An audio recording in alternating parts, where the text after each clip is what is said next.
Track 2.42, Unit 8, CLIL, Exercise 1.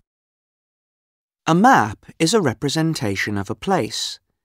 It's got a scale and a legend. A scale of 1 to 100,000 means that 1 centimetre on the map equals 100,000 centimetres or 1 kilometre in the place.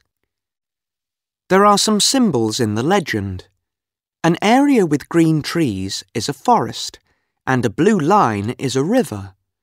A black dotted line is a path.